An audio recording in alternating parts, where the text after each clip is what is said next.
We need young minds, not relics, Caleb declared, pointing straight at me during the Monday strategy meeting. The entire conference room in Denver fell into an uneasy silence. 28 people suddenly became deeply interested in their coffee mugs. At 62, I was the oldest person in the room by nearly 20 years. I didn't flinch. I simply folded my hands on the table and said calmly, "Interesting leadership tactic." His words hovered in the air like smoke, erasing decades of loyalty and contribution with one sweeping insult.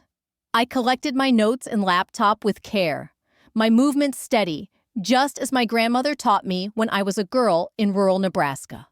A few younger colleagues gave me apologetic glances as I walked out of the room with dignity. That evening, I sat on the back porch of my Colorado Springs home, watching the sunset spill golden light across the Rockies.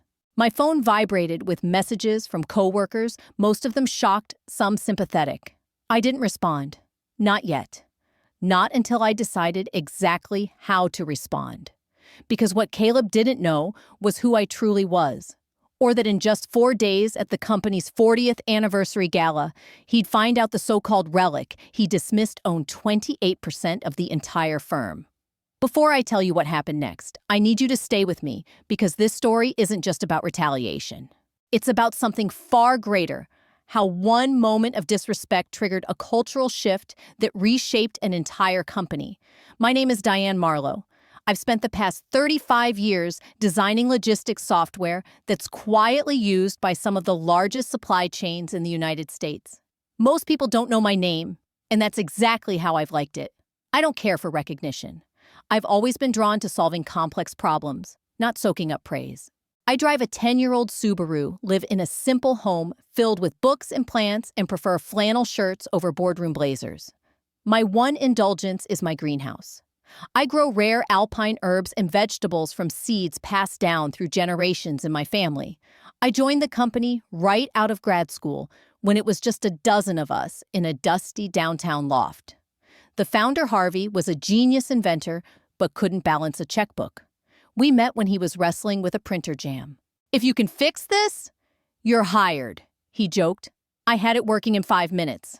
"Loose roller gear?" I said. "Simple problems usually have simple fixes." He grinned. "Try applying that to our cash flow," he said. 3 months later, I did just that, launching a forecasting tool that took our startup from barely surviving to industry pioneer. When the company finally stabilized, Harvey offered me a formal partnership. "I'm not really interested in managing people," I told him. "I want to build systems, not lead meetings." He nodded, understanding. But he still handed me a thick folder. "Then, take this instead," he said. "Private equity, significant equity. You saved us, Diane. This guarantees you'll always have a seat at the table, whether you sit in it or not." And for 31 years, that promise held strong. Until Caleb Rusk arrived 8 months ago. Caleb was 36, fresh off an MBA from Stanford, and radiated confidence from his expensive watch to his Italian shoes. The board brought him in as our new director of innovation, supposedly to help us think younger. The irony was that they never even asked the person who had created most of the systems we still ran on. Within weeks, Caleb started rearranging departments. He grouped younger staff together, cut weekly project evaluations in half, and introduced chaotic sprint weeks that rewarded speed over accuracy. At his first all-hands meeting, he stood in front of the company and declared, "We need thinkers who were born digital, not legacy minds stuck in yesterday's playbook." I sat in the second row, quietly taking notes as colleagues in their 50s and 60s began disappearing. They weren't fired directly, but were buried under unreachable deadlines removed from email threads or left out of strategy meetings entirely. HR, now full of Caleb's former classmates, approved every change without hesitation. My own project, an efficiency system I'd spent the last year refining, was quietly reassigned to Holly, a recent graduate with a sharp mind but zero context. I offered her my documentation, only to be waved off. "We're going for a more modern approach," Caleb said, guiding her away. "Don't worry about Diane's legacy notes. Just start clean." That evening, I wrote down every word in a leather-bound journal I kept at home. Every backhanded comment, Every strategic isolation tactic, every brush-off was carefully documented, not for a lawsuit, but for something bigger. The following Monday, Caleb reshuffled the layout again.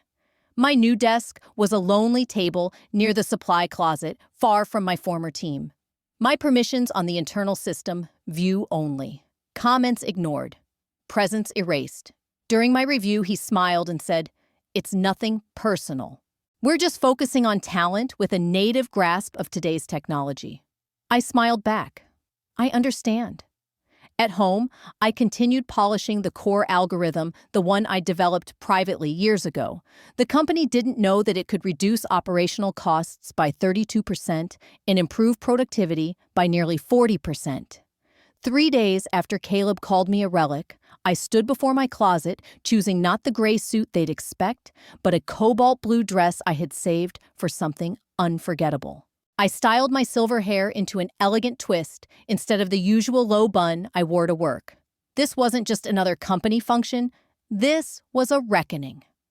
I slipped into the cobalt blue dress, the one I'd bought years ago, for a celebration that never came. Tonight felt right. The anniversary gala was held at a local art museum downtown, a sleek space filled with modern installations and catered conversations. As I stepped inside, voices dimmed just a bit. I noticed several familiar faces pause mid-sentence. Holly, the junior associate who'd taken over my project, was the first to approach. "Diane, you look incredible." "Thank you," I said warmly. "Special nights call for a little extra effort." Across the room, Caleb stood confidently among a circle of board members, gesturing as he outlined his grand vision for the company's future. He hadn't noticed me yet, but Harvey did. Now, in his 70s, Harvey still had that spark in his eyes, the same one I'd seen the day we met, over that broken coffee machine. He made a beeline through the crowd. "There she is," he said loudly, wrapping me in a familiar hug. "My secret weapon for 3 decades. Caleb's eyes flicked toward us, his grin faltering slightly when he recognized Harvey. And after a pause, me. Harvey linked his arm through mine. "Come on. I want you to meet some of the new board. Most of them have no idea who actually built the foundation of this place." As we reached the circle, Harvey raised his voice just enough. "Everyone knows Diane Marlowe. I hope. Without her, none of us would be standing here tonight." Caleb's smile remained intact, though his brow furrowed ever so slightly. "You've worked with Diane, right?" Harvey asked. "She tell you her story?" Caleb nodded smoothly. "We've collaborated on several projects." That was generous. If this story stirred something in you, don't forget to subscribe, because what happens next will challenge everything they thought they knew about leadership, loyalty, and legacy. Good Harvey continued. "Then you know she still owns 28% of the company." Caleb's champagne glass trembled, and he quickly wiped the spill on his sleeve. 28%, he repeated, voice barely above a whisper. "She could have been CEO if she'd wanted it," Harvey said proudly. "But Diane prefers to build systems instead of managing people." Speaking of which, how's that efficiency system going? The board's expecting to see it soon. Before Caleb could recover, I spoke up. "Actually, I've been developing some updates. I'd love to present them at tomorrow's executive session." "Perfect, Harvey," said, clapping Caleb on the back. "Let's make that the first agenda item." As the night went on, I could feel Caleb's gaze following me. He tried several times to pull me aside, but I stayed engaged with others. Many colleagues now looked at me with new understanding, and that was only the beginning. The next morning, I arrived at the office early, the autumn air crisp as I walked into the building.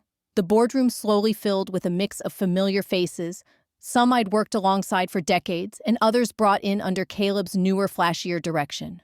Harvey took his usual place at the head of the long oak table, looking energized despite the hour. Caleb sat a few seats away, trying to appear composed. As I connected my laptop to the projector, Caleb approached with an awkward, overly enthusiastic smile. "Diane, I want to apologize for any miscommunication. If I'd known more about your history with the company, no apology necessary," I replied gently but firmly. Today isn't about the past. Harvey tapped his coffee mug to bring the room to order. All right, everyone. Diane has something important to present. Please give her your full attention. I stood and took a calming breath. For the past year I've been refining an internal efficiency system designed to streamline workflows, reduce redundancy, and significantly cut operational waste without increasing employee burnout. I clicked through my slides. Metrics from private testing popped up. Cost reductions, productivity, increases, happier teams.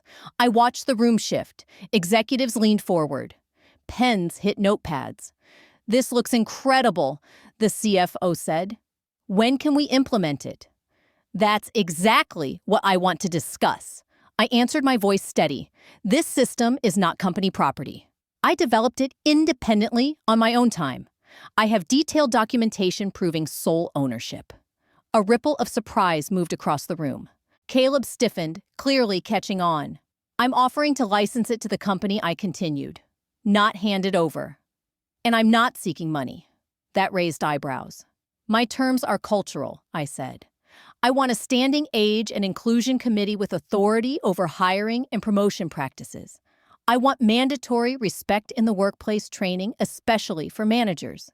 And I want a mentorship program pairing seasoned employees with new hires so knowledge flows both ways. Murmurs filled the room. Harvey smiled knowingly. Diane isn't asking for money, he said to the newer board members. She's asking for the future. Caleb leaned forward. This feels irregular? Creating power structures from what sounds like a personal vendetta? Is there a personal vendetta? Harvey cut in voice light, but gaze sharp. Silence fell. All eyes turned to Caleb.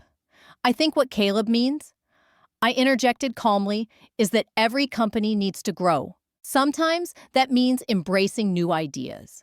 Sometimes it means honoring institutional wisdom. The best companies do both.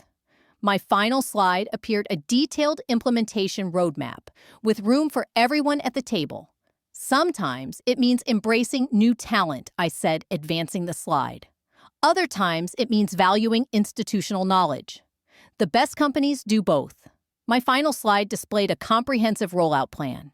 It included Caleb as the executive sponsor, reporting directly to the Inclusion and Experience Committee, the new governing body I had proposed.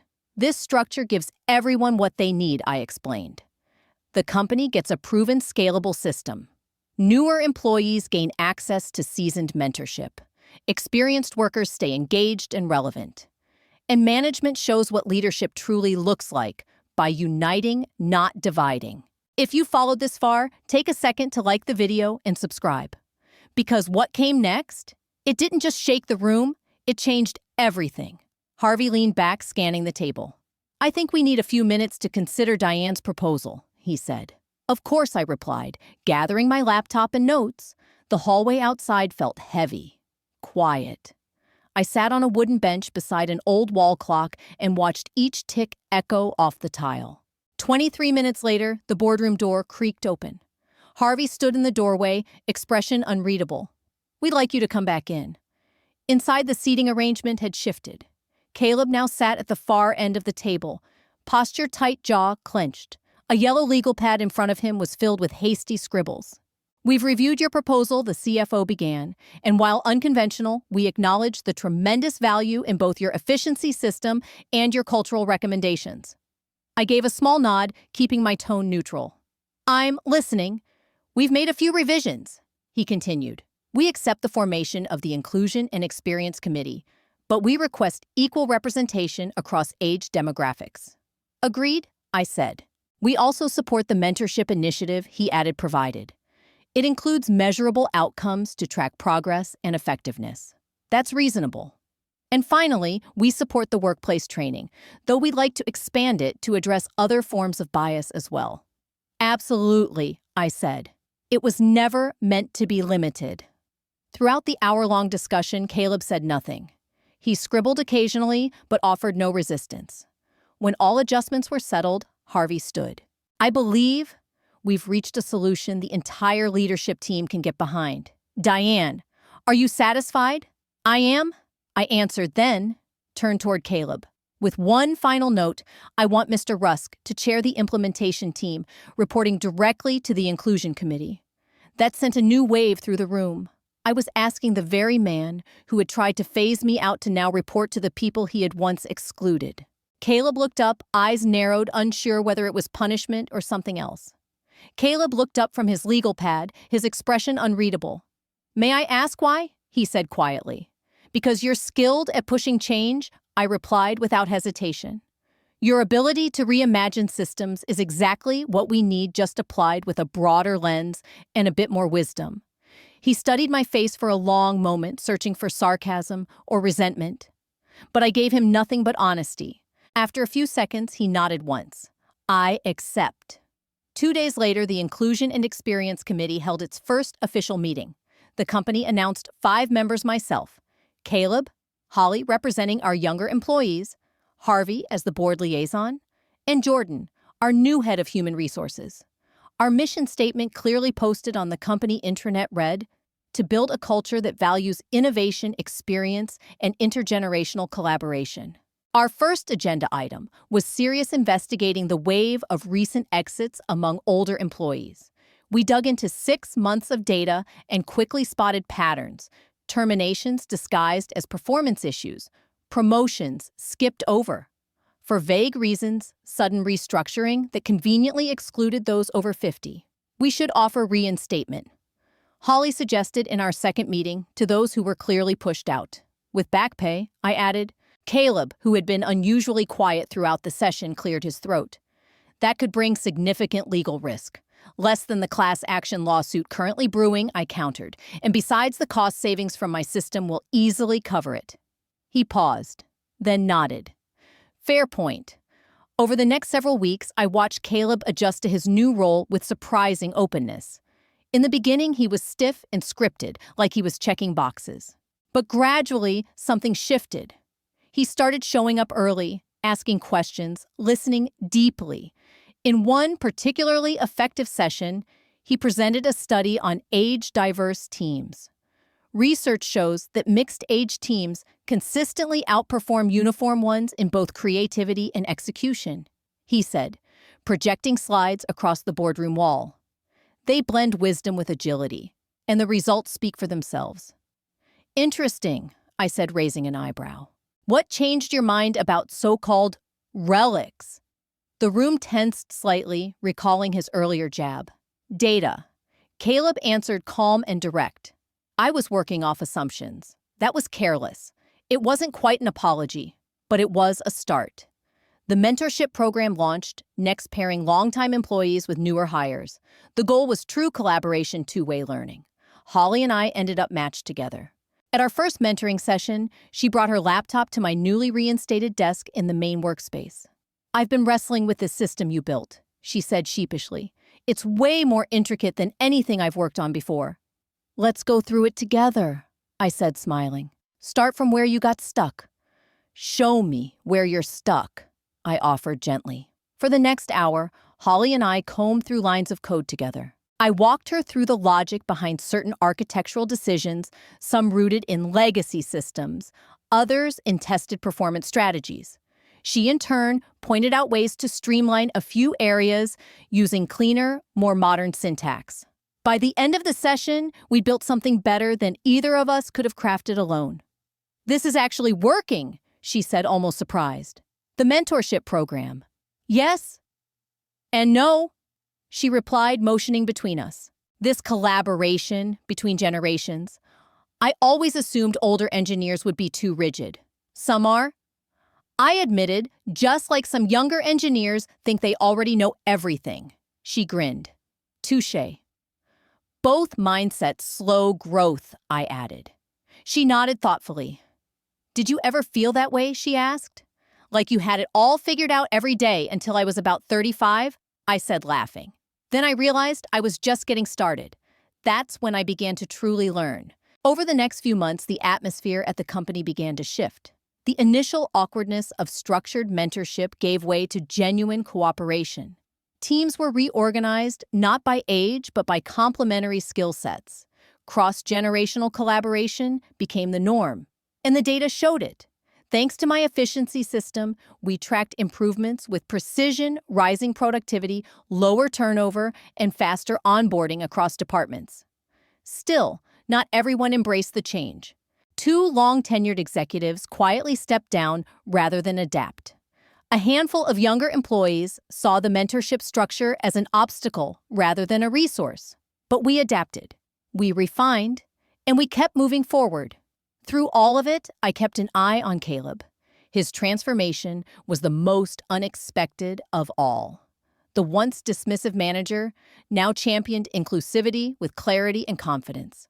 In one meeting, he shut down a team lead who proposed replacing a veteran programmer with a fresh perspective. That Caleb said sharply is exactly what we're working to change. Experience and innovation are not mutually exclusive. Afterward, I caught up with him in the hallway. That was unexpected, I said. He glanced over. Which part? Your defense of inclusive teaming. It sounded sincere. He walked a little slower. When you've been publicly wrong about something fundamental, you get two choices: double down or learn from it. You chose to learn. I acknowledged. Doesn't feel like courage, he said, half smiling. Just common sense. The data doesn't lie. And he was right.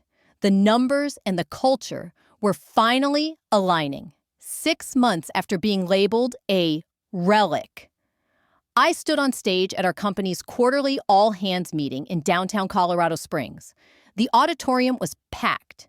Conversations buzzed with curiosity as employees settled into their seats. I adjusted the mic and took a breath. When we began this transformation, I said some saw it as a course correction. Others feared disruption. Today, I want to share the results and let the numbers speak for themselves. Behind me, the screen lit up with real-time metrics from my efficiency system, productivity up 37%. Employee satisfaction increased by 23%. Turnover reduced by 41%. Innovation up 52% measured by new patents and system upgrades. These results didn't come from favoring one group over another, I continued. They came from combining wisdom and fresh thinking, from respecting institutional memory while embracing change.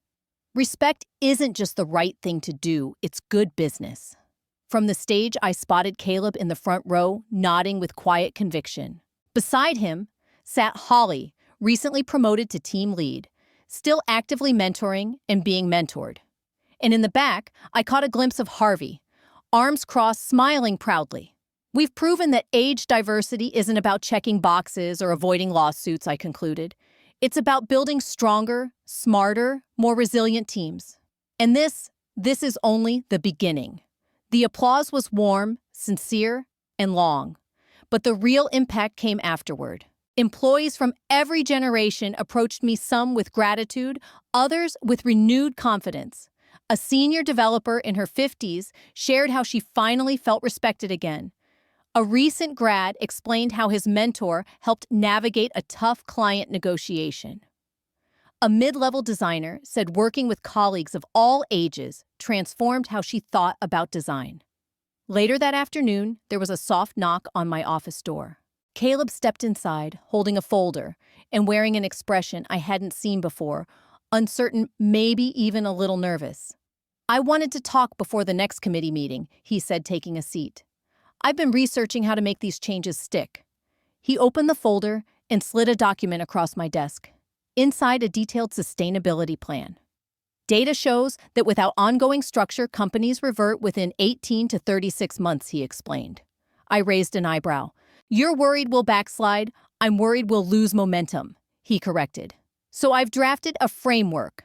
Quarterly culture audits, mandatory inclusive succession planning, and tying compensation to real behavioral metrics. I looked up. For the first time, he wasn't just reacting to change, he was leading it. Inclusivity metrics and ongoing education requirements.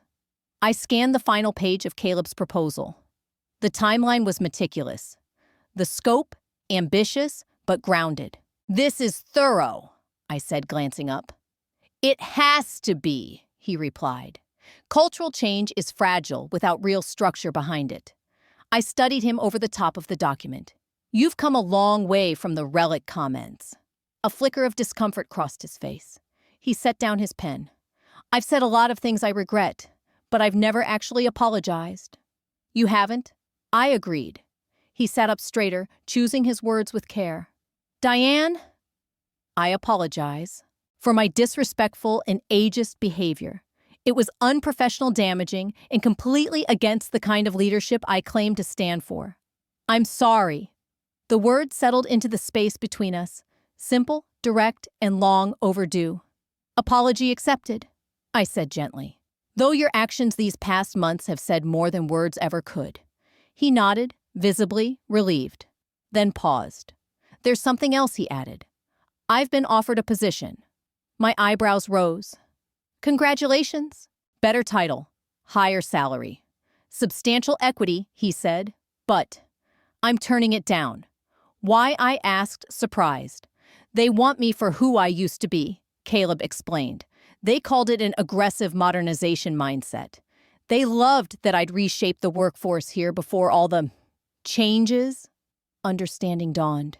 They want the version of you that forced people out. Exactly. And that person doesn't exist anymore. He closed the folder with a quiet thump. I've learned more in the past 6 months than in my entire career. I don't want to go back to outdated thinking, even if it pays double. The irony hung between us. The man who once dismissed experience as obsolete now saw his old self that way. Well, then I said, we need to talk about your role in implementing this plan.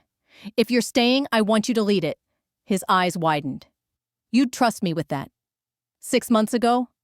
Not a chance, I replied. But today? Yes. I handed the proposal back to him. Present this at the next board meeting. I'll be right there backing you. Exactly 1 year after being branded a relic, I sat in the same conference room, but it felt like a different company. The Inclusion and Experience Committee had become a permanent part of our governance, with rotating voices from every department. The mentorship program had expanded across teams and specialties. And my efficiency system, fully operational, with ongoing enhancements driven by collaboration across generations. Caleb, now Chief People Officer,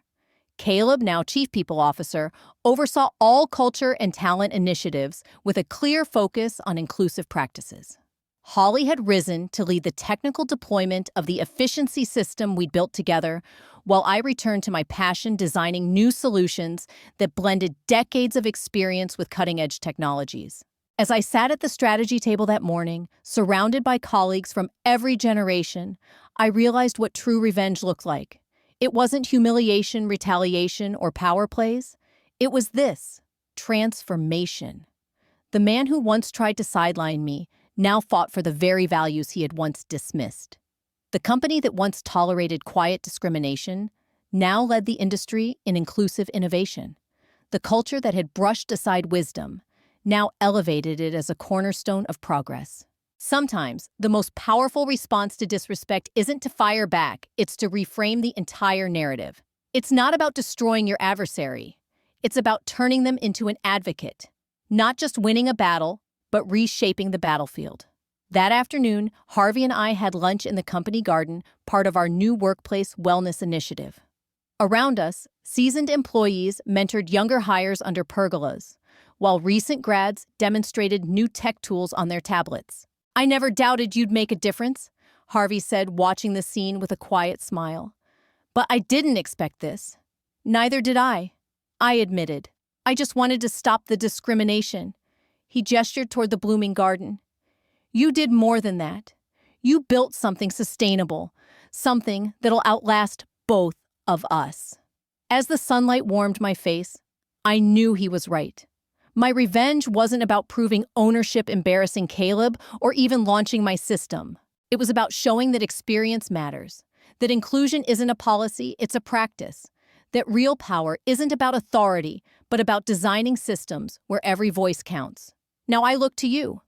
If you've made it this far, thank you for listening, for caring, and for seeing people like me. I know I'm not the only one who's been dismissed because of their age, experience, or quiet presence in the room.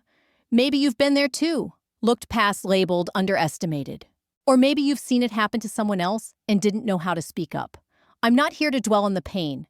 I'm here to say it doesn't have to end there. So I'm asking you, share your story with me.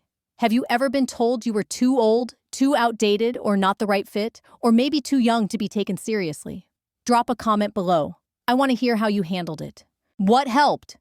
What didn't? And if you could go back, what would you do differently? Let's build something powerful here, not just a place to vent, but a place to learn from one another. If something in my story gave you hope or reminded you of your own strength, let me know. Your voice matters, just like mine did, just like Caleb's did once he found the courage to change. And if you believe in creating workplaces where experience and fresh perspective can thrive side by side, hit that like button and subscribe. I've got more stories to share, and I'd be honored if you joined me. Because the truth is, the fight against ageism or any bias isn't just personal, it's cultural. And if we each commit to calling it out, pushing back, and building better systems, we won't just change jobs, we'll change lives. Let's keep going together.